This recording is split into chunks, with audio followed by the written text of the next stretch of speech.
সকলোকে নমস্কাৰ। মোৰ নতুন এটা ভিডিঅ'লৈ আপোনালোক সকলোকে স্বাগতম জনাইছোঁ। আজি হৈছে 2 ডিচেম্বৰ, অৰ্থাৎ আজি চুকাফা দিৱস। আৰু আমাৰ ঘৰৰ ওচৰতে এটা চুকাফা ভ্ৰমণ আছে, তাতে চুকাফা দিৱস পালন কৰিছে। মই তালৈকে যাব ওলাইছোঁ আৰু চাওঁ আপোনালোকক কি পাৰোঁ দেখুৱাই যাম। আপোনালোকে ভিডিঅ'টো সকলোৱে শেষলৈকে চাই থাকিব। আজি চুকাফা দিৱস পাতিছে, মই তাত আহি পালোহি। তাৰ পৰিৱেশটো আপোনালোকক দেখুৱাইছোঁ। আপোনালোকে ভিডিঅ'টো সকলোৱে শেষলৈকে চাই থাকিব। আমাৰ বৰবৰুৱাৰ চুকাফা ভ্ৰমণ দেখিছে, এয়া লোক সকলোবিলাক আহিছে আৰু লাহেকৈ ভিতৰৰ পৰিৱেশটো আপোনালোকক অকণমান দেখুৱাবলৈ চেষ্টা কৰিছোঁ। এয়া দেখিছে সকলো ষ্টুডেণ্টবিলাক আহি ইয়াতে উপস্থিত হৈছে। সকলো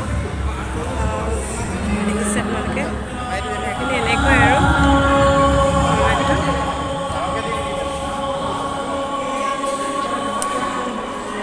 আহিছে।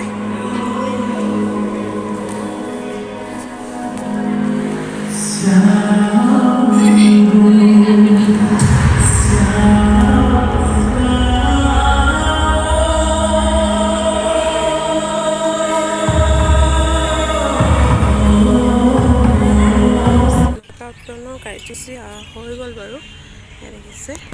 আৰু আপোনালোকক মই দেখুৱাবলৈ চেষ্টা কৰিছোঁ।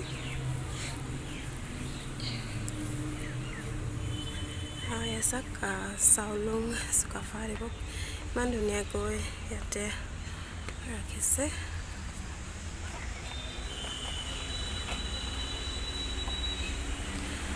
চাওক,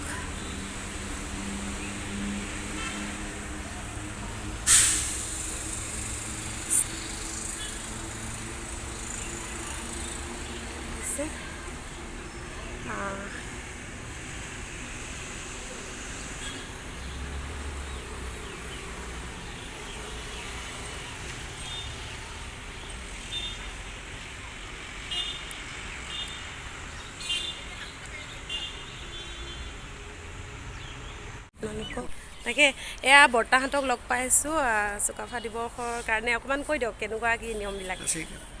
আমি বৰবৰ চুকাফা ভৱন নিৰ্মাণ পৰিচালনা সমিতিয়ে অসম দিৱস কাৰ্যসূচীটো পালন কৰিবলৈ লোৱা হৈছে। ইতিমধ্যে আমি 3টা কাৰ্যসূচী সমাপন ঘটিছে। প্ৰথমতে আমি 9 বজাত পতাকা উত্তোলন কৰিলোঁ, আমাৰ সভাপতি অজিত গগৈ ডাঙৰীয়াই কৰিলে। তাৰপাছতে বন্তি আমাৰ কি কয় এইটো মৈদাম তৰ্পণ কাৰ্যসূচী এটা হ'ল। মৈদাম তৰ্পণ কাৰ্যসূচীত মুখ্য তৰ্পক হিচাপে আমাৰ ৱৰ্কিং প্ৰেচিডেণ্ট শ্ৰী বুধিন চন্দ্ৰ গগৈ ডাঙৰীয়াই কৰিলে।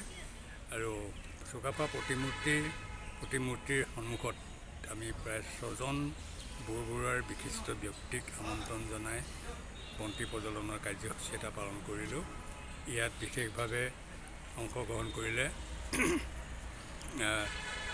লেজাই উচ্চতৰ মাধ্যমিক বিদ্যালয়ৰ অধ্যক্ষ শ্ৰীযুত কৃষ্ণ বৰা ডাঙৰীয়া আৰু ৰামেশ্বৰ উচ্চতৰ মাধ্যমিক বিদ্যালয়ৰ প্ৰাক্তন অধ্যক্ষা মাইনু গগৈ ডাঙৰীয়া, সম্পাদক অনুপম গগৈ ডাঙৰীয়া আৰু দুৰ্গাপুৰ চাহ বাগিচা পৰিচালক মালবিন্দ্ৰ সিং ডাঙৰীয়াই এই বন্তি প্ৰজ্বলন কাৰ্যসূচীত বিশেষভাৱে অংশগ্ৰহণ কৰিলে। ইয়াৰ উপৰিও আমাৰ থলুৱা যথেষ্ট বয়োজ্যেষ্ঠ ব্যক্তিয়ে বিশেষভাৱে অংশগ্ৰহণ কৰি অনুষ্ঠানটো সুচাৰুৰূপে পালন কৰা হ'ল।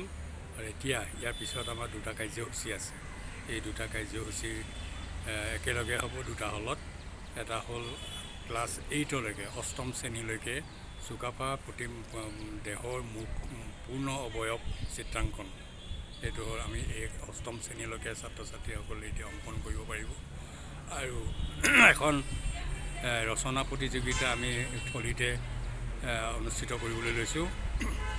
এইটো হ'ল 8ম শ্ৰেণীৰ পৰা দ্বাদশ শ্ৰেণীলৈকে, 9ম শ্ৰেণীৰ পৰা দ্বাদশ শ্ৰেণীলৈকে। বিষয়টো হৈছে আমাৰ চাউলুং চুকাফাৰ অসম আগমন আৰু তেওঁৰ শাসন প্ৰণালী। এই থলীতে ৰচনা প্ৰতিযোগিতা হ'ব। আমি যথেষ্ট নিলগৰ পৰা আমি বিচাৰকসকল মণ্ডলীক আমি আমন্ত্ৰণ জনাই আনিছোঁ। তেখেতসকলে ইতিমধ্যে অলপ পিছতেই ছাত্ৰ ছাত্ৰী যথেষ্ট গোট খাইছেহি। ইয়াৰ পিছতে ঠিক 10-15 মিনিটমানৰ পিছতে আমি কাৰ্যসূচী আৰম্ভ কৰিম। তেখেতকো আমাৰ বিচাৰক মণ্ডলীও ইতিমধ্যে আমাৰ মাজত উপস্থিত হৈছেহি। আমি তাৰপিছত আমি প্ৰায় 1:30 বজাত এই প্ৰতিযোগিতাসমূহৰ ফলাফল ঘোষণা কৰা হ'ব আৰু তাৰপিছতে আমি পুৰস্কাৰ বিতৰণৰ কাৰ্যসূচী আছে। ঠিক তাৰ আগে আমি এটা মাত্ৰ বক্তৃতা অনুষ্ঠান পাতিবলৈ লৈছোঁ। চাউলুং চুকাফাৰ সন্দৰ্ভত বুৰঞ্জীমূলক বক্তৃতা। এই বক্তৃতা প্ৰদানলৈ আমি বিশেষভাৱে আমন্ত্ৰণ জনাই আনিছোঁ গড়গাঁও আমাৰ উজনি অসমৰ এখন খ্যাতনামা কলেজ গড়গাঁও মহাবিদ্যালয়ৰ প্ৰাক্তন অধ্যক্ষ শ্ৰীযুত ডক্টৰ পুণ্যধৰ গগৈ ডাঙৰীয়াক আমি আমন্ত্ৰণ জনাইছোঁ। অলপ পিছতে হয়তো তেখেতো পাবহি। এই এটা বিশেষভাৱে আজি আমাৰ আকৰ্ষণীয় কাৰ্যসূচী আমি সেইটো হ'ব বুলি ভাবিছোঁ। আৰু ওচৰৰ থলুৱা যিবিলাক বিদ্যালয় আছে তেওঁলোকৰ ছাত্ৰ ছাত্ৰীবিলাকেও ইয়াত অংশগ্ৰহণ কৰিব। যিহেতু চৰকাৰে ইতিমধ্যে বুৰঞ্জী বিষয়ক অধ্যয়নৰ বিষয়টো বিদ্যালয়সমূহত অন্তৰ্ভুক্ত কৰাৰ কথা ইতিমধ্যে ঘোষণা কৰিছে। আমি ভাবিছোঁ যে সেই বিষয়টো অন্ততঃ ছাত্ৰ ছাত্ৰীসকলৰ কিছু উপকৃত হ'ব, তেনে এক লক্ষ্যৰে আমি এই বক্তৃতা অনুষ্ঠানটো আয়োজন কৰিছোঁ। ঠিক আছে, বৰ্তাজনে ইমান ধুনীয়াকৈ আপোনালোকক সকলোখিনি ক'লে। এতিয়া পাছৰ অনুষ্ঠানখিনি আপোনালোকে চাই থাকিব। কৰিবৰ কাৰণে এনেকৈ নামভৰ্তি কৰিবলগীয়া হৈছে, তেতিয়াহে মানে তাত প্ৰতিযোগিতাত প্ৰৱেশ কৰিব পাৰিব। আৰ্ট প্ৰতিযোগিতা আৰম্ভ কৰা হৈছেগৈ আৰু সকলোকে এনেকৈ ষ্টেজতে বহিবলগীয়া হৈছে, দেখিছে।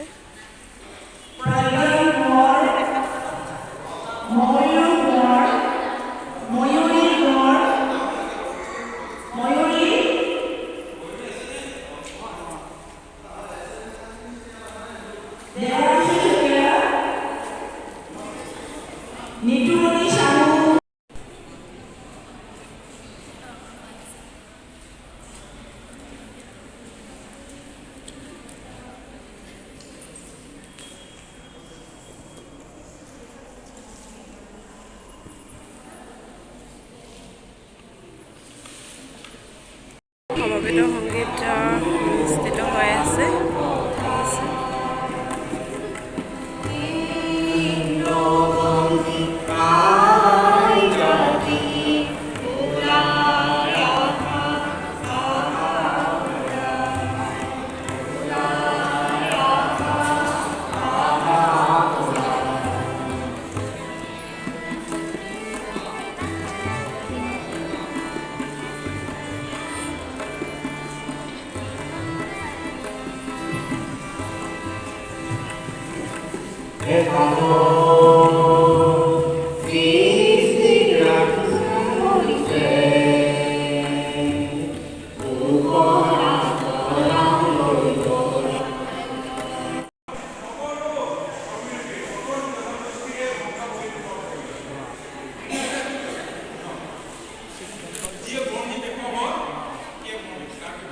লগৰ ভণ্টি নিচিনাই আৰু আমি আগতে একেলগে ৰাগ কৰিছিলোঁ, নাটক কৰিছিলোঁ। তাইক লগ পালোঁ আজি বহুত দিনৰ মূৰত, ভাল লাগিল।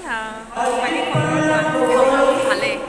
চেনেলটোৰ বিষয়ে কৈ তাই ইউটিউব চেনেলটো ছাবস্ক্ৰাইব কৰি দিব। আপোনালোক সকলোৱে খুব সুন্দৰকৈ আজিৰ ভিডিঅ'খিনি লৈছে, যিটো আমাৰ অসম দিৱস চুকাফাৰ যেতিয়া আমাৰ অসমলৈ আহি প্ৰৱেশ কৰিছিল সেই 2 ডিচেম্বৰ তাৰিখে, তেতিয়াৰ পৰাই আচলতে আমাৰ অসম দিৱসটো আমি পালন কৰি অহা হৈছে।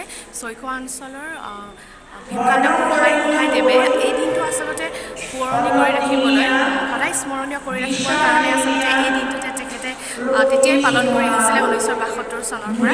আৰু তেতিয়াৰ পৰা আমি সেই পৰম্পৰা ৰক্ষা কৰি সদায় প্ৰত্যেক বছৰে আমাৰ বৰবৰ অঞ্চলৰ চুকাফা ভৱনত এই দিনটো আমি পালন কৰোঁ।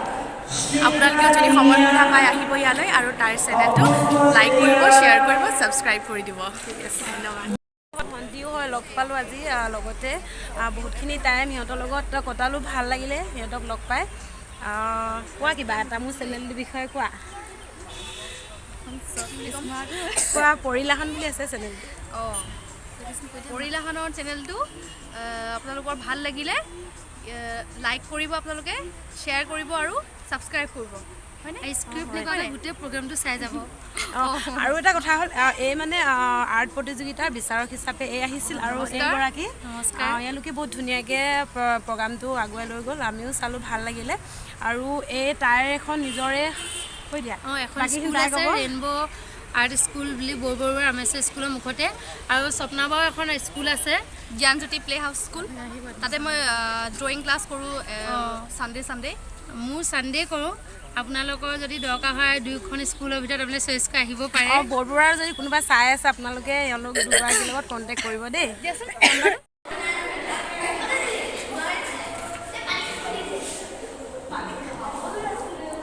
ভিডিঅ'টো মই আজি ইমানতে শেষ কৰিছোঁ আৰু ভিডিঅ'টো আপোনালোকে চাই কেনেকুৱা পালে সকলোৱে জনাব আৰু কিবা যদি ভুলো হৈছে সেইটোও জনাব তেতিয়া মই ধৰক আপোনালোকক কেনেকুৱা ধৰণৰ ভিডিঅ' দিলে আপোনালোকে ভাল পায় সেইটোও মোক জনাব কমেণ্টত আৰু ঠিক আছে আৰু কোনোবাই যদি মোৰ ভিডিঅ'টো নতুনকৈ চাই আছে তেওঁলোকে প্লিজ মোৰ ভিডিঅ'টো ছাবস্ক্ৰাইব কৰিব আৰু কাষতে থকা বেল আইকনটো প্ৰেছ কৰি দিব তেতিয়া মোৰ আহিবলগীয়া নতুন ভিডিঅ'বিলাক আপোনালোকে পোনপ্ৰথমে পাব ঠিক আছে আজিলৈ বাই বাই